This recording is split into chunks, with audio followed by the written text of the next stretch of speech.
Hello, welcome back to the channel.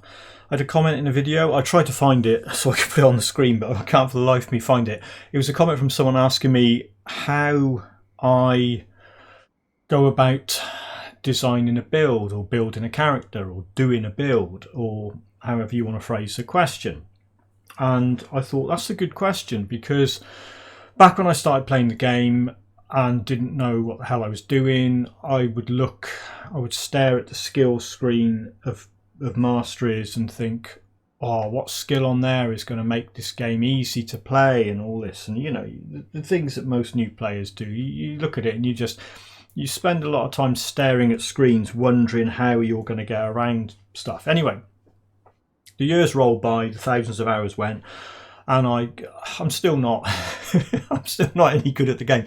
No, I've got a bit better. I've improved a little bit over where I was. I still make mistakes. I still put things in videos that people call out and say that's wrong, what the hell are you talking about, and that's fine. Because end of the day, it's a video game. You know, if you're the absolute best player on the planet at it, you're still just playing a video game. I'm not putting anyone down for playing video games. I spend a lot of time playing video games. It's fun. But that keyword there, that word beginning with FU, fun, yeah? I tend to now look for things that will be fun to do. They might not be brilliant builds that will get through all the content, but for example, this.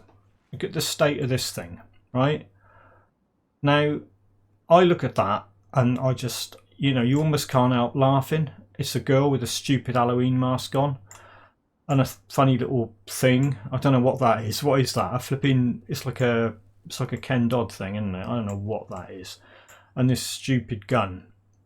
And it's called Phantasmal Bleeds because I commit myself these days. I commit myself when I start a character to, like, Lutra Lightpox is the season 4 character that does lightning bloody pox. Pink Lightning is the conjurer that does Vitality Primal Strike. Pink Lightning. Seriously's dead. Extremely Stupid is a warlord. Now, Born to Lose is dead. Let's go back to Phantasmal Bleeds. What I did with Phantasmal Bleeds was I went into the Nightblade thing. The last time I tried to do Phantasmal Blades, I found that although it looked like it might be a halfway decent skill, the energy use on it was prohibitive. Okay, I got it at 26 out of 16. Right, let's look at it on here because that's not going to tell you the whole story. My one best tip ever for Grim Dawn, you have a look at it on tab 2 and it gives you a breakdown of what the damage is that it's actually doing. Actually, let's get my boys up. They're not going to buff anything, but just so you can see what I've got. Okay, so Phantasmal Blades is doing mostly bleeding damage. 9,420 bleeding damage. It doesn't tell you over how much time. It doesn't really matter. Other damage it's getting there is from skills and gear. Does a lot of piercing damage, but I'm mostly buffing bleeding damage. Now, what I did, I had a look at the basic skill of what it does, pierce and bleed, and I thought, let's push the bleeding damage on it as much as possible. Let's see how far I can push the bleeding damage on Phantasmal Blades. Now that was the idea for the build, not, oh, let's do a build with a bunch of skills and just chuck Phantasmal Blades in there and use it every now and again. Phantasmal Blades is the main skill, the main attack skill. That's what I'm using. I haven't put any points into that because I couldn't care less about chaos damage. Alright, the crit damage thing might be good to get. At the moment, no, I'm going bleed on that. And bleed on that, that's buffing bleed. And it's got an attack damage converted to health on it. It's also got a whole stack of weapon damage on it. 85% main hand damage, and I've got gear that adds weapon damage in and does all sorts. Ring of Steel's alright. That's like if I get ganked by a load of things around me, I'll just fire that thing off. Those boys are out there doing bleed damage and putting rend on things, which is lowering their bleed resistance. And that's buffing bleeding damage. So you can see there's a pattern forming here. All this stuff is bleed damage. And I've got Arcanist. Now, a lot of people will look at that and go, but Arcanist doesn't do bleed damage.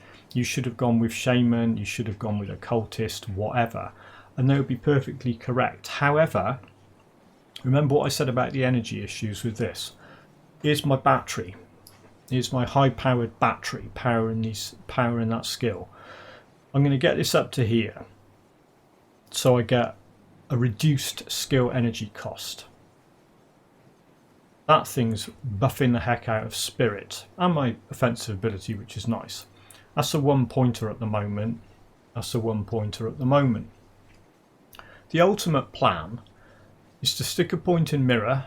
There's your 3-second invulnerability, 100% damage absorption, right? 3 seconds. Nightblade's got this thing. Blade barrier. 3 seconds, 100% damage absorption. So in a boss fight, well, Craval, I've tried Craval and I had to run away because I didn't have those things up. If I'd had 6 seconds of invulnerability, Craval would have gone down, trust me. So you can see where that's going. My theory crafted thing in my head was I'm going to use that and that's going to just take a load of stuff out. I mean, that's at level 47 in normal and it's doing a stack of bleed damage. It's really fast at killing things. It can technically one-shot stuff because you hit it and run away and it's dead before you've got half the screen away. Zarya or whoever, you just shoot them once and they're dead. Will it be viable through Elite and Ultimate? Well, I don't know. I'll find out. The good thing is that the gear I'm using, monster infrequent gear, there's a monster infrequent gun, +2 to Phantasmal Blades, and it adds a whole pile of bleeding damage to Phantasmal Blades. And it buffs bleeding damage anyway. Viper Hemorrhager.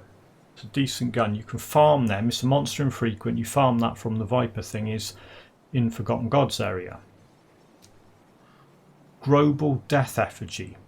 -0.3 seconds skill recharge to Phantasmal Blades. 12% weapon damage to Phantasmal Blades. So any attack damage converted to health stuff you've got on the go, Phantasmal Blades will be leeching that because it includes weapon damage. And it's got +2 to Phantasmal Blades on it. It's got a skill cooldown reduction on it and an energy regen buff and bleeding damage. If you want, you can equip something like a gun. I had a gunslinger's, there you go. I had a gunslinger's jacket to start with. I was wearing that before I got enough spirit, because I didn't have enough spirit to equip that thing. I stuck that gunslinger's jacket on. I had 2 of those on the go. That was alright, that's viable, that works as well. You can do that. You could have 2 of those guns. There are other things that buff Phantasmal Blades, but not quite as well as that, and not quite as well as that. The other thing that buffs Phantasmal Blades, Packler's Visage. Now on the Vindicator I was using Packler's Skins. Same farming method. Go into Gloomwold area, run around. There's 5 or 6 different places where Packler can spawn, and Packler has got a random chance to drop this Visage eventually. I got one, level 40, I think that's possibly the lowest level it drops at. +3 to Phantasmal Blades. A whole bunch of bleeding damage to Phantasmal Blades, a whole bunch of additional crit damage to Phantasmal Blades. Brilliant, isn't it, right? That thing there, I was using that, well I was using one of them, a level 32 one, on my Warlord when I did the ultimate level 35 boss challenges for Season 4. But look at that. -1 second skill recharge to Ring of Steel, +35% crit damage to Ring of Steel, and it buffs bleeding damage. And it does energy regen. I think that possibly the energy regen might not be a default value for that. +3 to Circle of Slaughter, right? So Circle of Slaughter is that thing off Ring of Steel. So Ring of Steel got buffed, so did that. Bleeding damage, whatever. So the idea was, I thought I want to do a Phantasmal Blades bleed build that doesn't then start relying on other stuff, because Phantasmal Blades is so weak. I wanted to get Phantasmal Blades as strong as I possibly could. That thing buffs bleeding damage. It's got +2 to Phantasmal Blades. That's got +2. These are just drops. These are just things that dropped on either this character or other characters, and I saw the Phantasmal Blades. I mean, the other thing you can do, you can go and talk to these guys. You can search through here and get things buffed. That's got +2 to Ring of Steel. That was a random drop. That's just whatever. Cromley's thing, +3 to Circle of Slaughter. I get 2 of them would be good actually. That's the random thing. +2. That was a random drop. +2 to Phantasmal Blades. So if you shop around and do stuff, you can get like I'm level 47. I'm still messing about in normal. I've already got that at the hard cap. It was actually one over. I had to go and take a point out of the Spirit Guide. So that's where it's got to. So how I would do this is I would think, okay, Phantasmal Blades. I'll go into Grim Tools, and this is where, when you have an idea before you start leveling your character, this is where you go and have a look and think, how viable does it look like it might be? So you go into the item database. Now, I'm in Season 4, but you don't have to. It's not a Season 4 build. So that's base game. I haven't turned on Season 4 in Grim Tools. I've left it at base game.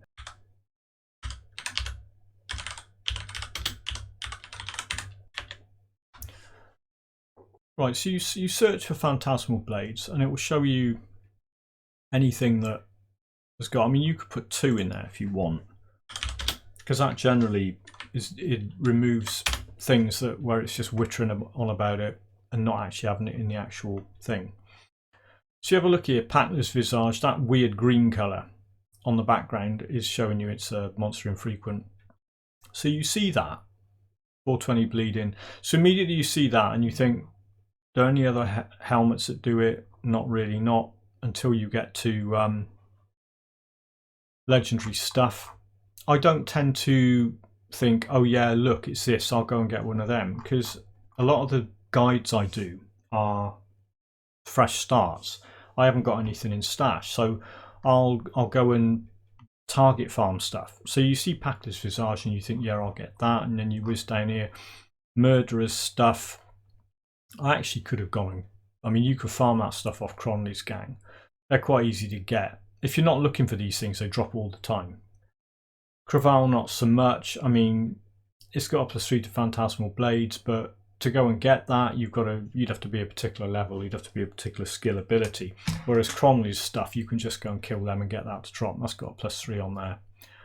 So you could think, well, I'll go and get that, and then anything that's for sale, like a faction thing, that's always a good thing to go for. There's that Viper gun, so it says what it drops from, so you know Corvan Vipers, whatever. And you can go and farm, target farm that pretty much if you know where the Vipers spawn out in Forgotten Gods area. And Global Death Effigy. These things only tend to drop in Eastmarch. It's the only place, I think, where these boys are. If you open the link in your window, you can go and have a look at that. Spawn locations, yeah, Craig's Crags and Eastmarsh. So you just go straight there, kill a bunch of them till you get one of those things to drop. Or if you can't be bothered with that, just get 2 of the guns. That can be farmed later, but it's doing conversions, vitality to piercing damage to curse frailty. That's not great. Minus 0.4 second skill recharge, and of conversion you don't really want it doing much. Well, maybe you do, depends, but that thing's easier to get. And then you have a look down here, there's some other stuff. I mean, this is starting to get into the realms of, yeah, if you're a necro, maybe I dismissed that. Originally, well, I did get one of those, try it because of the 2 projectiles, but not awesome enough. And then you've just got a bunch of stuff. That's nice. Bleeding damage, Phantasmal Blades, 4% of attack damage. But again, you've got to get the blueprint. You can't just go and get that. You can't go and target farm it. So once you figure out, you go into build calculator, you can do stuff like, you can go on here, get offhand up, and where's the Global Death Effigy? There it is. You just stick one on there. Get that gun. Where's it gone? And you can do searches in here, but they're near the top, so it doesn't matter. And then what you can do, you can go and pick your skill. And what you do when you hover over that, item skill modifiers, it's showing you what you've got from the gear. Now the game doesn't show you this, but Grimtools does, so you know what you're getting. You reduce skill recharge, 12% weapon damage, 630 bleed, and that's what the item's giving you. And what the actual thing's doing is shown above. So you've got that, and then, you know, so you mess about, you can go on here and you can put things like, you can search for phantasmal blades or whatever in there, or bleeding damage. Get yourself, you know, don't get carried away and think, oh, I'm going to find a load of purples, because then you're just going to be struggling. Unless you've got those, say you've got a purple set that does bleed damage in your stash because you've played for ages and you've been keeping a load of stuff, then you can go and populate all that onto here and then see what else you can do. And then think, well, I've got a level to that. So what I'm technically showing you here is the stuff you'd pick up, leveling gear, if you wanted to level up using the skills that you'd finally be using end game. A lot of people will have a legendary set that does a bunch of specific damage conversions, and they won't level up on those skills or those devotions. They'll level the build up on whatever's easiest to level it on, and then switch to all that stuff later on. It's just different ways of doing it. I tend to look at something and think, well, that looks fun. I want to be using it all the time I'm leveling up. Not, oh, it'll be fun when I get to level 94. I'll probably have lost interest by then. But I don't take all my builds all the way every time. Just some of them some of the time. So the next thing you can do then is go into devotions, and this is easy. I mean, you just, so you know what type of damage you're doing. So you stick bleeding damage in there and then zoom out and have a look and think, well, what's good? Mogdragon's alright. That's alright. That's got a bleeding resistance thing. So you think, how quickly can I get there? 4 purple, 4 green, some red. That thing up here gives you green and purple. You could go for that. So you could get that thing. And then some of the things got green in it. That's got a bleed thing on it. You know. I ain't got any red. So then you have to go and find something with red in it. That's got 3 red in it. You can get that point back, get that point back. Go and do that.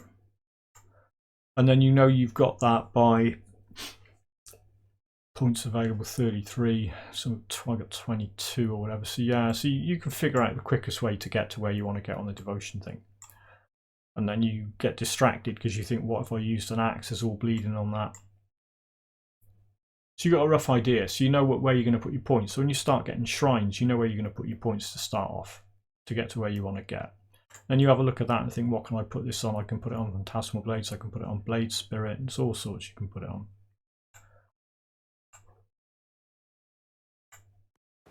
Right, so that's one way of doing it, is looking at a skill and thinking, how can I make that skill work?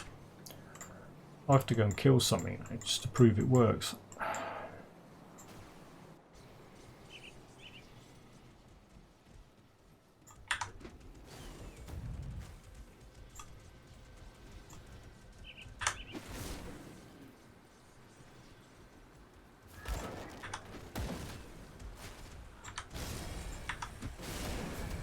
This is through the enemies as well, so if you get them in a line,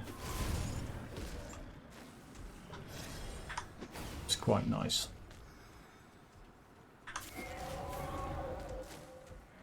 Recharge on it's quick enough. I mean, you can turn it into a spamming skill. I haven't done that. I don't really need that pet thing there.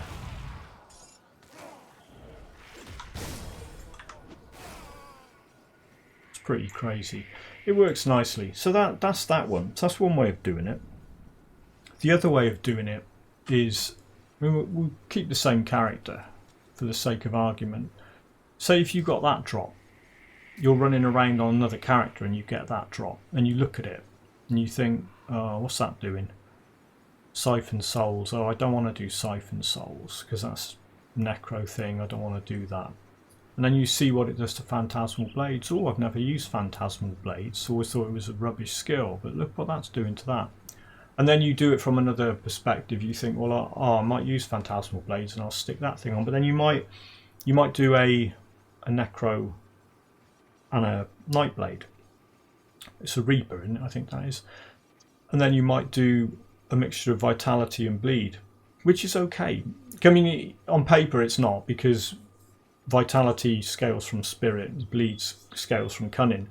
But ultimately, you're not going to be that worried. You're not going to be pumping loads of points. It's not like you're going to go on here and think, well, I'm going to put all my points in cunning and what about spirit? And generally what happens is you put all your points in physique and these just do whatever they do. And then scale off whatever gear and devotions you've got. So yeah, so you could pick that up or pick one of them up and think, oh, look at that. What's that doing? I might use that. Or you get that gun. To be honest, I think what prompted me was I kept getting those guns drop. And I kept thinking, why would you get a gun and then use a different skill use a different skill as your main ranged attack? Why wouldn't you want to stand there shooting things? So I tend to not stand there shooting things. Watch this now. Right? Technically one-shotted that entire group. Look at those blade spirits. Yeah. See, and these things are all higher level than me. Let's go and find that boss. There's a boss up here somewhere. Some boss yeti.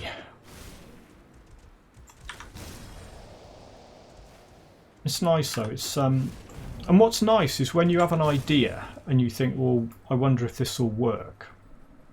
And then it works. And you think, well, I didn't go and look this up. I didn't copy someone else's build. Because, oh, there's the boss there, look, right. He's got rend on him now. See, that was pretty much 2-shot.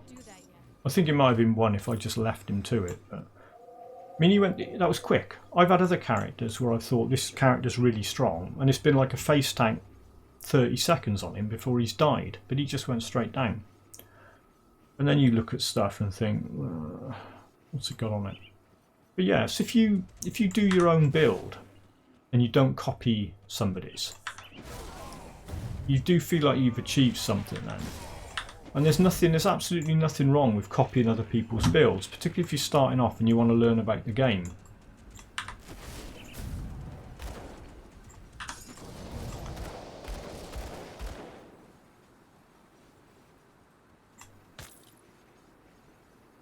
Oh look, see, that's a nice bleeding damage thing.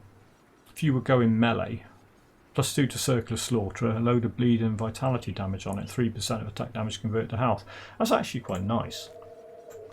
You can't rely on stuff like that. I mean, that's just a random drop. So you can't think, well, oh, I'll wait till I get one of them and then I'll do a build around it, because you don't know if you'll get anything like that. And if you want something like that, chances of the game giving it you are minimal. It's just the way Grim Dawn works. Right, let's line these boys up. Yeah. And see, look, so this is the sort of thing I'm talking about. You do that Yeti horn, right? So you look at that, and you look at it, and it's got +1 summon limit to Wind Devil, +2 second skill recharge to Wind Devil, +2 to Elomin. So you look at that, and you might think, well, ooh, again, that's it's Shaman and well, there's all sorts on there. Shaman stuff, Necro stuff, Stormbox of Algoth. What the hell's that? It's Inquisitor stuff, isn't it? So yeah, you see that. I mean, that's a bit of a weird random item, but there's a Subjugator's one there. Pets, I don't know. You're doing a pet build with Wind Devils on it as well. You see some of these things and you might want to try that. So yeah, so I think I said there were 3 ways. There's 3 ways of figuring out a build for me. Pick a skill and build around it. Find some weird item and think, can I build a build around it? Or just go with 2 mastery combos and see where it takes you. like I said with this, I'm using Arcanist as just a power battery to power the Nightblade's attacks. I'll do a few more videos. Well, assuming I don't die, I'll do a few more videos with this character on, because it's a bit strange. I haven't seen anyone do this before. I don't know, maybe historically people have done Phantasmal Blades builds. I didn't look into it. I didn't look it up. Didn't want to know. Because I think you're probably going to be better off using that Vitality conversion and using Vitality stuff, or getting something that converts piercing damage to an elemental damage, and then using Iskandras to buff the weapon damage that is pulled into this. I don't know, there's all sorts of different ways of doing it. I just wanted to do bleeding. So there you go. Get onto Grim Tools, use Grim Tools to find things and mess about and check what happens to the skills, and then you know what you're going to end up with roughly in the game. I hope that was interesting. Let me know in the comments if you've got alternative ways of doing your builds, figuring your builds out, thinking about your builds, and I will catch you all soon in the next video. Thanks very much for watching.